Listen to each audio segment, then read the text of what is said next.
इस वीडियो में मैं मुखातिब हूँ स्पेशली सेकेंड ईयर के स्टूडेंट्स जिन्होंने अभी अपनी सेकेंड ईयर स्टार्ट की है और वो 2024 में एमडी कैट का एग्ज़ाम देंगे। देखें, आपको अभी से अगर आपने अपना एम सेट कर लिया है और आपका पैशन है कि आपने मेडिकल फील्ड के अंदर जाना है, तो आपने थ्रू आउट द ईयर किस तरह से काम करना है। तो इस वीडियो में आपसे डिस्कस करूँगा स्पेशली बायोलॉजी के सब्जेक्ट के हवाले से कि आपने जब किसी भी चैप्टर को पढ़ना है उसमें अपने टॉपिक्स को किस तरह से पढ़ना है, कौन से कंटेंट को ज़्यादा फोकस करना है, और साथ साथ जो रिपीटर्स हैं क्योंकि वो भी अब 2024 का एग्ज़ाम देंगे तो वो भी इस चीज़ को फॉलो करते जाएं। और at the end of the year जब आप सेकेंड ईयर के एग्ज़ाम देंगे तो आपकी मैक्सिमम एमडी कैट की प्रिपरेशन भी हो जाएगी। और मैं जैसे बता चुका हूँ कि वो तैयारी आपने साथ साथ करनी है। अब मिसाल के तौर पे मैं आपको कुछ टॉपिक्स के ज़रिए समझाऊंगा कि आपने कैसे टॉपिक्स को पढ़ना है। आप चैप्टर्स पढ़ते जाएंगे, उसके अंदर जो एमडी कैट में इंक्लूडेड है आपके टॉपिक्स, उनको आपने किस तरह से पढ़ना है।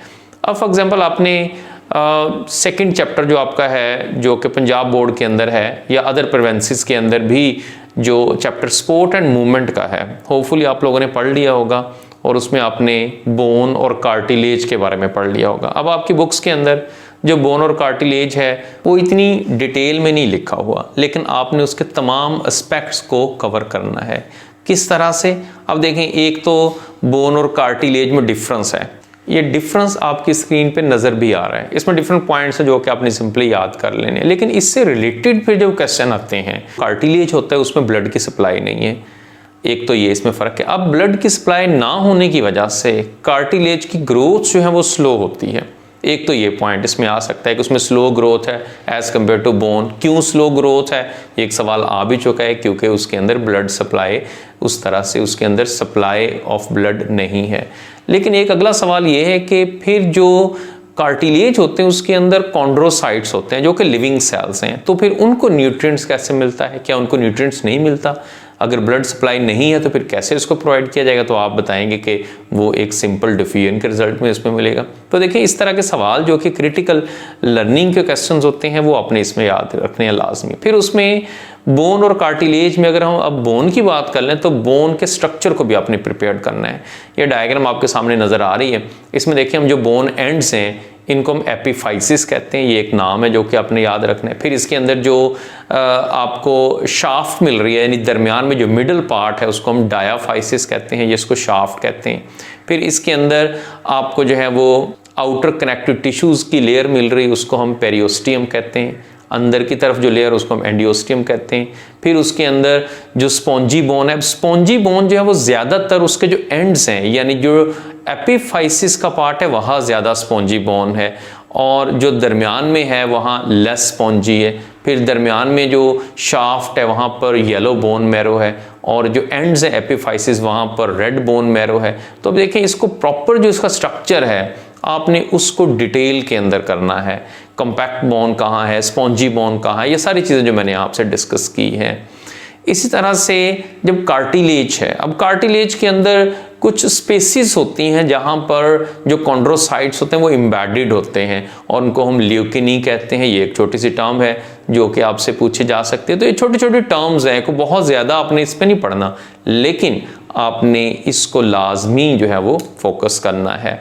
फिर उसके बाद टाइप्स ऑफ कार्टिलेज पे आ जाएं। आपकी बुक के अंदर टाइप्स मेंशन की हैं, कुछ बुक्स में 2 मेंशन की हैं, कुछ में 3 मेंशन की हैं, बट एक्चुअली इसकी 3 टाइप्स होती हैं। एक हेलाइन कार्टिलेज है, फिर एक इलास्टिक कार्टिलेज है, फिर जो है फाइब्रो कार्टिलेज है। अब इनमें इनकी एग्जांपल चाहे वो फर्स्ट ईयर में है या सेकेंड ईयर में, जैसे आपने फर्स्ट ईयर में एपिग्लॉटस पढ़ा है, आपने लेरिंग्स पढ़ा है, आपने ट्रेकिया में देखा है कार्टिलेज होते हैं, तो ये कौन सी टाइप है कार्टिलेज की? मिसाल के तौर पर जैसे यहाँ आपको स्क्रीन पे मिल भी रहा है कि जो हेलाइन कार्टिलेज है ये लार्ज बोन एंड्स पे प्रेजेंट होते हैं।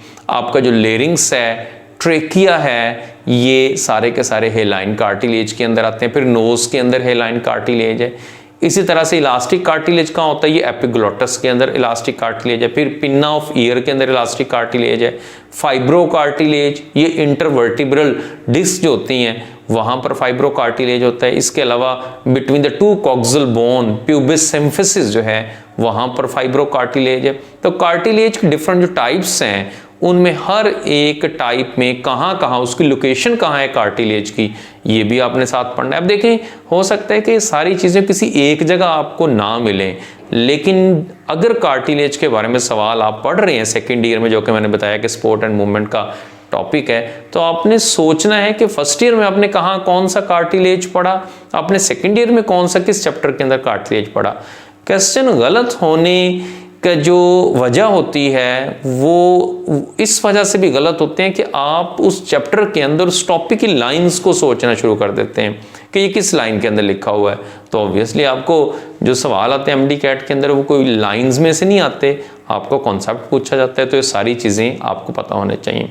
फिर बोन्स की अगर हम बात कर रहे हैं तो बोन सेल्स, आपकी बुक में डायग्राम भी बनी हुई है, स्क्रीन पे आपको डायग्राम भी नज़र आ रही है, तो ये आपके ऑप्शन के अंदर आ सकते हैं। इनकी शेप या as it is diagram option में पूछे जा सकती हैं। आपसे पूछा जा सकता है कि बताएं ऑस्टियोब्लास्ट कौन से हैं, ऑस्टियोक्लास्ट कौन से हैं, ऑस्टियोसाइट्स कौन से हैं, तो ये भी आपने आइडेंटिफाई करना। फिर आप यहाँ डायग्राम में देखें कि एक बड़ा सेल जो सबसे मिल रहा है और उसमें न्यूक्लियस भी ज़्यादा है, तो वो कौन सा सेल है, सवाल पूछा जा सकता है। अब इस डायग्राम में ही इसका आंसर है कि ऑस्टियोक्लास्ट है। अब आप इस तरह से डायग्राम को नहीं देखते और बाद में फिर आपके जो सवाल गलत हो जाते हैं। फिर ऑस्टियोसाइट्स होते हैं, उसमें से एंजाइम प्रोड्यूस होता है जिसके आगे मल्टीपल रोल होते हैं। यानी जो भी टॉपिक होगा आपने उसको थॉरोली कवर करना है। आप सेकेंड ईयर पढ़ रहे होंगे, आपने वो पढ़ लिया, बोर्ड के लिए उसको प्रिपेयर कर लिया, लेकिन एमडी कैट के लिए आपने उसमें मज़ीद काम कर लेना है, उसके नोट्स डेवलप कर लेने हैं और उसको रख लेना है, ताकि जब आप एग्ज़ाम में जाएं, आफ्टर एग्ज़ाम अगर आपको 1-2 महीने मिलते हैं तो आप उसकी प्रैक्टिस करके उसको मज़ीद जो है अपने कॉन्सेप्ट्स को स्ट्रॉन्ग कर लें। तो आपने अब पढ़ते हुए सेकेंड ईयर को या रिपीटर्स जो कि तैयारी कर रहे हैं, आपने इस तरह से उसकी तैयारी करनी है। सिर्फ एक टॉपिक को लेके सिर्फ आपने उनकी लाइंस याद नहीं कर लेनी। फिर जैसे मैंने कहा कि जो सवाल आप कहते हैं कि ये आउट ऑफ कोर्स आए हैं, वो कैसे आते हैं, वो उसमें जो मिसिंग चीज़ें आपकी बुक के अंदर वो पूछ लेता है। अब मिसिंग चीज़ों की वजह ये होती है कि आपको टीचर्स जो हैं वो सारी चीज़ें बताते नहीं हैं, वो भी सिर्फ आपको बुक वाली लाइनें ही याद करवा देते हैं। हालांकि ऐसा नहीं है, टीचर की जिम्मेदारी है कि जो डेफिशिएंसी है उस टॉपिक के अंदर उसको वो कवर करवाए, वो स्टूडेंट्स को लिखवाए, क्योंकि बुक के अंदर सारा कुछ तो लिखा हुआ है।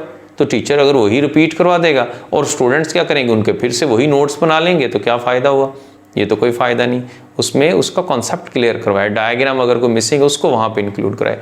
तो ये सारी चीज़ें आपने फोकस करनी है। तो इंशाल्लाह आप देखेंगे जब आप 2024 के एमडी कैट में जाएंगे तो आपका जो रिज़ल्ट होगा वो उन स्टूडेंट्स से बेहतर होगा जिन्होंने सिर्फ आखिरी 2 महीने में ये चीज़ें करनी और आपने थ्रू आउट द ईयर ये करनी है। अगर आप इन तमाम चीज़ों पर फोकस कर लेंगे तो इंशाल्लाह आप देखेंगे कि आपका रिज़ल्ट बहुत बेहतर होगा। So that's all for today's lecture.